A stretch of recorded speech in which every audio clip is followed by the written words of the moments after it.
Hello again, everybody.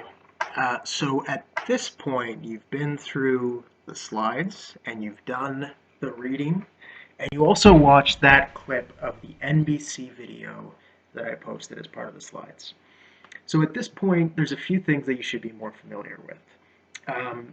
We practiced pre-reading strategies, so you had an opportunity as you were looking at the article to look at key sentences like the title, subtitle, first sentence, and last sentence, and that can help us read a little bit more efficiently, a little bit more um, in depth, and that can be a very effective strategy for us to use when we have a lot of writing to do or a lot of reading to do. Even more importantly, what we found out a little bit about gender neutral parenting, which is going to be our topic that we're using to practice argumentative writing, persuasive writing. And we also got a little bit more clarity about how to write an effective claim, especially a claim for a very short argument, an argumentative paragraph.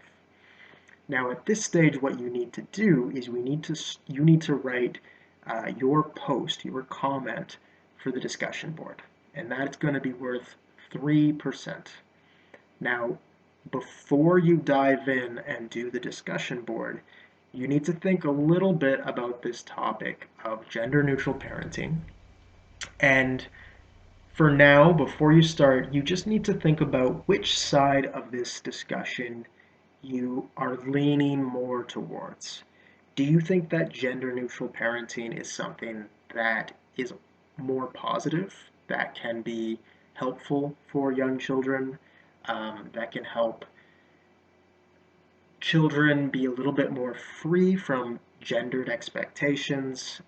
It can be helpful for maybe trans youth and things like that? Or do you believe that it is counterproductive, that it might actually hurt children, that it might cause things like bullying?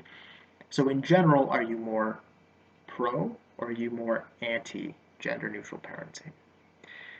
Once you get into the discussion board, one of the first things you're going to have to do is you're going to have to try to come up with a claim that is entirely your own, a claim about gender neutral parenting um, that you can build an argument around.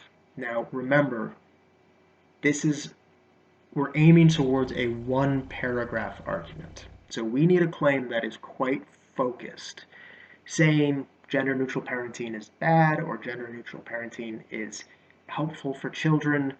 That's going to be a little bit too broad for the amount of space you had. Something like gender neutral parenting can help kids avoid mental health issues, well, that's better because that's a bit more focused. Or gender neutral parenting will cause bullying. That again is a claim, but it's a little bit more focused, and so that's something that we can actually argue in the course of a single paragraph. So keep that in mind as you're writing the claim, and I just want to remind you guys that the discussion board, the exercise for this week, is not about writing the paragraph. It is about brainstorming and sort of planning out the paragraph a little bit. So I'm not expecting you guys to have a written assignment done uh, by the end of this week.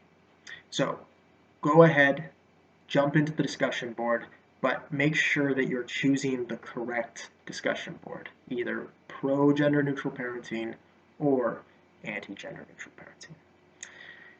Thank you guys, and I'll see you in the discussion board. Bye.